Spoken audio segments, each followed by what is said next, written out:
Black smoke still rising from the charred remains of a Charles City factory tonight after a massive fire broke out late last night. Take a look. Firefighters responded to the Hawkeye Preferred Tooling Group off of Old Highway Road about a mile south of Charles City. It specializes in making benches, air ducts, to even injecting molten material for custom molds.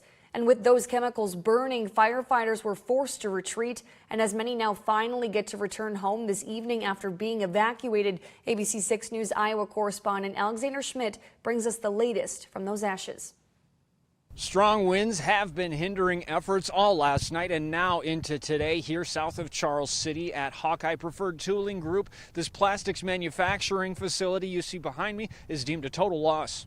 Thick black smoke began billowing at around 8:40 Sunday night. Queen Jensen lives a half mile to the north. My dog kept us up all night long because we lost electricity in the house, so it was pitch black in here. We had an evacuation order, but it sounded like it was more half mile downwind. There was a lot of fire trucks. I mean, a lot. They were going back and forth, back and forth. Around 11:30 p.m., crews were pulled back.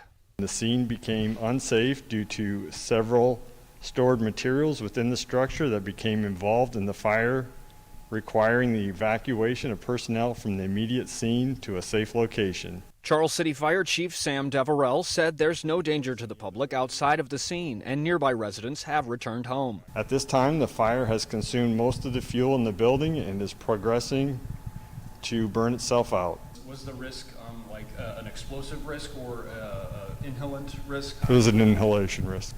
CCFD was assisted by more than a dozen departments and agencies and remain on scene as the fire dies down. The fire chief concluded saying that thankfully there were no injuries, the cause of the fire remains under investigation, and that the business's headquarters is in an adjacent building that thankfully did not suffer any damage to the fire. Reporting in Charles City, Alexander Schmidt, ABC 6 News. All right, thank you, Alex. And if you live in Floyd County, you might have gotten a mass evacuation text that you were not supposed to receive last night. Now, this evening, officials with the county's emergency management team are apologizing for causing any confusion over notifying more people than needed, blaming it on a glitch in the system. And as far as those roads go, many of whom were closed down last night, the Avenue of the Saints has now been reopened, and firefighters will be back on scene to knock out the rest of that fire.